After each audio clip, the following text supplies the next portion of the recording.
Good evening, fellow Zimbabweans. My warmest greetings to you all, Zimbabweans, at home and abroad. As 2021 draws to a close, I want to take this opportunity to wish you all and your families good health, peace, and happiness. Notwithstanding the new normal brought about by the COVID-19 pandemic, you have all risen to the occasion, which has seen us weathering the storm and moving our economy forward towards achieving our vision of a prosperous and empowered upper middle income society. For this, my government and myself are sincerely grateful. Our collective action and resolve has seen us scoring various milestones on the socio-economic front, including projected economic growth of 7.4%, which is one of the highest on the continent.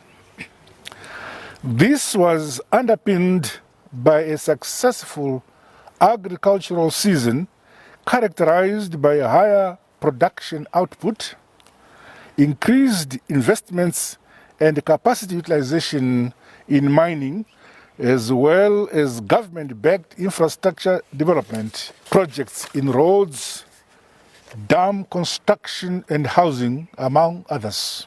Under the devolution and decentralization agenda, various projects have also significantly benefited our people through the construction of schools, clinics, as well as water and sanitation infrastructure. These will vote the development of rural industry systems and increase the gross domestic product and the quality of life in our rural communities. Our institutions of higher learning, using the Education 5.4 philosophy, are also playing their part through the construction of innovation hubs and industrial parks. This has seen the development of many scientific inventions, nurturing of various start-up companies, as well as the registration of numerous patents and the production of new products. Through unity of purpose, we are developing a Zimbabwe that leaves no one and no place behind, which is in line with the aspirations of the Zimbabwe we all want. I also want to take this opportunity to thank all our frontline workers, including physicians, nurses, and other health personnel, for going the extra mile to ensure that our people remain safe from the COVID-19 pandemic. Special mention also goes to all the friendly nations who availed vaccines and consumables to complement our own efforts. Together with your positive response to the health measures, we have been able to contain the pandemic and limit the loss of lives. It is, however, disheartening to note that there are some amongst us who have now begun to lower their guard, especially during this festive season.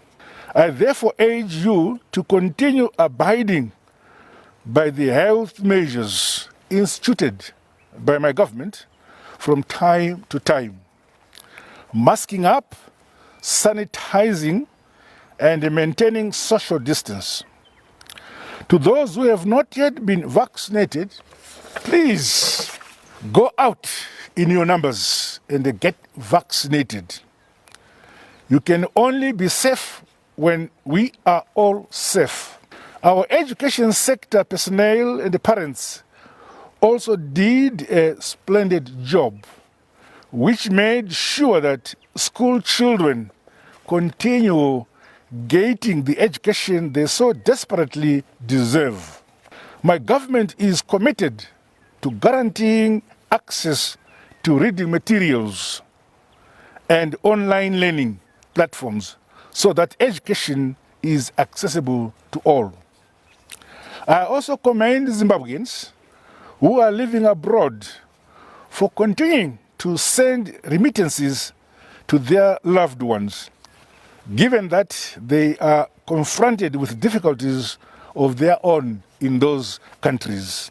Women and youth in both the formal and informal sectors were instrumental in the achievement of the phenomenal socio-economic growth projected for the year 2021. As we move into 2022, my government will avail additional resources and facilities that enhance the participation of women and the youth in the development of the Zimbabwe we want.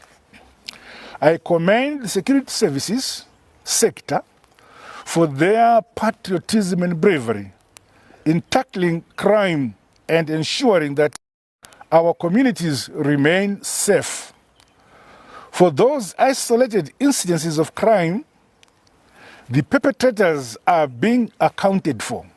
In order to flush out bad apples, I exhort communities to increase their cooperation with our law enforcement agencies in the fight against crime.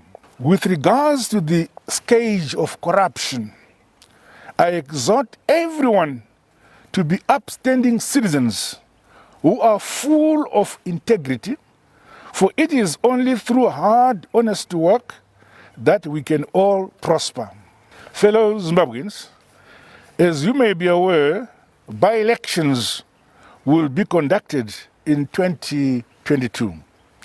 These will also serve as a reminder to all that elections are the only route that people can take to elect representatives of their choice. You should therefore vote peacefully, and I urge candidates to conduct themselves in an honorable manner that deepens the maturity of our democracy. Going forward, we must remain optimistic and full of hope. As Zimbabweans, we are a nation gifted with the warrior spirit, always fighting for the good. Let us therefore remain united as we safeguard the gains we made in 2021 through working together. This will enable us to set a solid foundation for future generations. 2022 must be a year in which we focus on efficiencies through moving away from recovery to growth. On its part, my government will continue to work tirelessly to create a peaceful and a stable political and socio-economic environment that guarantees the realization of our full potential. With these remarks, I wish you all a prosperous, peaceful and joyful and a healthy 2022.